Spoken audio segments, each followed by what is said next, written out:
और जिनके मन के अंदर कई तरंग उठ रहा है, उसके बीच हमारे शब्द का श्रृंगार बड़ा मुश्किल है। और राष्ट्रकवि दिनकर जी के शब्दों को याद कर हम सभी गौरवान्वित होते हैं।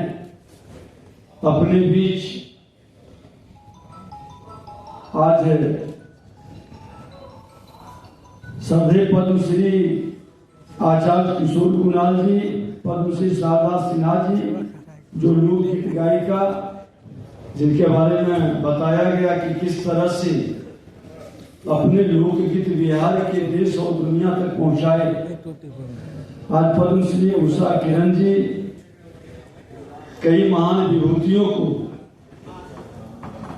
तर्पण का कार्यक्रम रखा गया। हमारे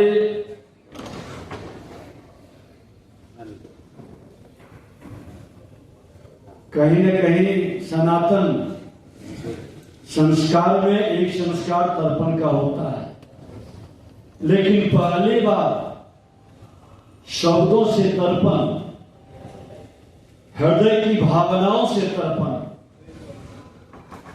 और साहित्य की पंक्तियों से तर्पण का जो काम हमारे छोटे भाई सतीश जी और इनकी टीम अपने हौसला को बुलंदी के साथ, और इनका आदेश, संयोग से मुंबई से हम लोग आए, इनका आदेश आया, हमने कहा हम जरूर आएंगे। अच्छा भी लगा कि हमारे सांस्कृतिक नायक दिनकर जी, कवियों के बारे में एक कहावत अक्सर कही और सुनी जाती है, जहां न जाए रवि वहां जाए कवि। यानी हमारी सामान्य समझ में जो हमें नहीं दिख सकता, वह एक कवि हमें दिखा देता है। लेकिन कवियों में भी ऐसे कवि बिरले होते हैं जो समय की सतत धारा की गति और यति को उसके भूत भविष्य और वर्तमान के भाव शिल्प को जैसा ग्रहण करते हैं, ठीक वैसा ही अपने पाठकों और श्रोताओं तक पहुंचा देते हैं। ऐसे कवि साहित्य के संचित मूल्य के प्रतिनिधि भी होते हैं, और वे ही समाज की दशा और दिशा के आग सुनाने वाले सच्चे जन गायक भी होते हैं। आज से 116 साल पहले सिमरिया की मिट्टी पर युग चेतना के ऐसे ही अमर शिल्पी का आविर्भाव हुआ था, और परिवार ने नाम दिया रामधारी सिंह, जिन्हें देश और दुनिया ने जाना दिनकर के नाम से। और दिनकर जी ने वह पहचान बिहार को दिए जिस पहचान से अपने कागजी और कर्म दोनों के नामों को अपने व्यक्तित्व और कर्म से चरितार्थ किया। देश काल और परिस्थिति की मांग और मर्यादा के अनुसार अपेक्षित कर्म को निभाते हुए उन्होंने रामत्व को भी धारण किया। साथ ही दिनकर की भांति अपने बहुआयामी लेखन से आजीवन साहित्य के आकाश के सूर्य भी बने रहे। जब उन्हें साहित्य के आकाश का सूर्य कहते हैं, तो वह एक महाकवि के सम्मान में दिया गया महज एक उपमान भर नहीं है, बल्कि उनके लेखन में जो तेजोमय और उष्मा और ऊर्जा है, उन्हें कवियों के मेखला में सूर्य बनाती है। सूर्य का वह ऊर्जा स्पष्ट दिखाई पड़ती है। दिनकर जी की लेखनी एक रंगी न होकर सूर्य के प्रकाश की तरह बहुरंगी है। एक तरफ उन्होंने उर्वशी के रूप में श्रृंगार का महाकाव्य हमें दिया, जिसके लिए आगे चलकर उन्हें ज्ञानपीठ पुरस्कार से सम्मानित भी किया गया। ऐसा ही नहीं कि उर्वशी ने केवल श्रृंगारिक छवियां ही है, बल्कि उससे सुदूर ऐतिहासिक प्रसंगों के जरिए भविष्य की सभ्यता और भविष्य के मनुष्य की जड़ों की तलाशने की गंभीर दर्शन भी छुपा है। वानगी के तौर पर उर्वशी की ये पंक्तियां समचीन है। चिंतन कर यह जान की तेरी छन छन की चिंता से दूर दूर तक के भविष्य का मनुष्य जन्म लेता है। वही रश्मि रथी के रूप में प्रबंध का उनकी कलम से निकला।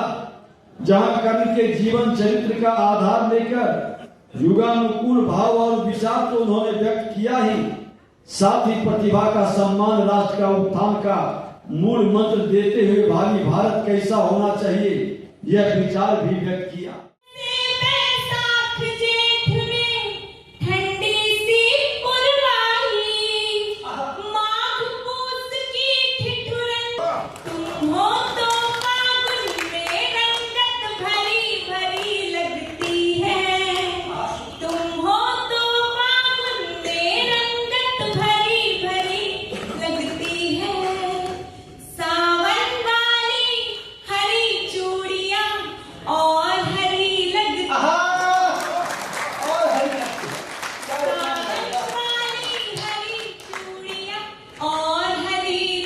क्या और लगाया बेटा, वाह वाह वाह। तुमसे ये दिन चमकीले हैं, सिंदूरी है रे, तुमको ना देखूं तो ये मन हो जाए बेचैन, तुमको ना देखूं तो ये मन हो जाए बेचैन।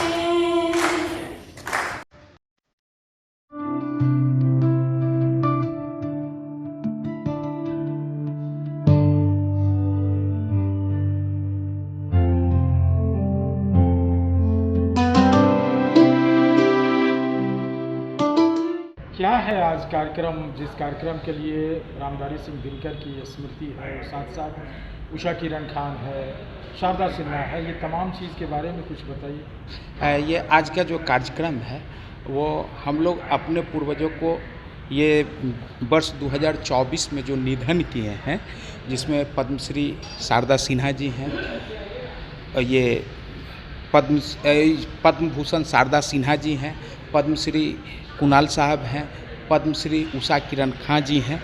उनके आज जो है उनके तर्पण कार्यक्रम में जो है आज हम लोग एक कवि सम्मेलन का आयोजन किए हैं और उसमें सारे लोग जो है बिहार के महान विभूति भी आ रहे हैं। उनकी पुण्यतिथि के इस तर्पण कार्यक्रम में डॉक्टर हरिओम पवार जी का आज काव्य पाठ, उनकी पूरी टीम की काव्य पाठ होगी। यही आज कार्यक्रम मूल विषय है। मूल उद्देश्य क्या है इस कार्यक्रम को करने का? मूल उद्देश्य कार्यक्रम को करने का यही है कि हमारे बिहार के जितने भी महान विभूति हैं उन सारे विभूतियों को जो है एक श्रद्धांजलि देने का मूल उद्देश्य है। आपकी संस्था कितने दिन से काम कर रही है और किस क्षेत्र के लिए काम करती है? हमारी संस्था बस 2024 से ही स्टार्ट मैंने कार्य का किया है। इससे पहले जो है पूर्व में जन्म जयंती समारोह राष्ट्रकवि रामधारी सिंह दिनकर जी का हम लोग मनाए थे और अभी बस दूसरा ही कार्यक्रम मेरे संस्था के द्वारा किया। जितने भी कवि हैं, हाँ। कवि जो आज यहाँ अपनी अभिव्यक्ति प्रस्तुत कर रहे हैं, हाँ। इनकी कवियों के बारे में कुछ बताइए। हाँ, ये कवि विश्वविख्यात डॉक्टर हरिओम पवार वीर रस के कवि हैं और ये पंकज तिवारी गीतकार हैं। ये मुंबई से चलकर आए हैं और ये उसके बाद जो है विनीत शंकर हैं जो कि मंच का संचालन करेंगे, पुणे के प्रसिद्ध कवि हैं। तीसरा जो है जसवीर सिंह हलधर जी हैं, देहरादून के कवि हैं, वो हैं। निहारिका छवि हैं, वो बिहार की ही युवा कवित्री हैं। कल्पना आनंद है, युवा कवित्री बिहार की ही हैं। विकास राज है, ये गीतकार है और उत्कर्ष आनंद वीर रस के बिहार के ये कवि हैं। परिचय दीजिए। मेरा नाम सतीश कुमार शर्मा हुआ और मैं दिव्य दिनकर संस्था का सचिव संस्थापक।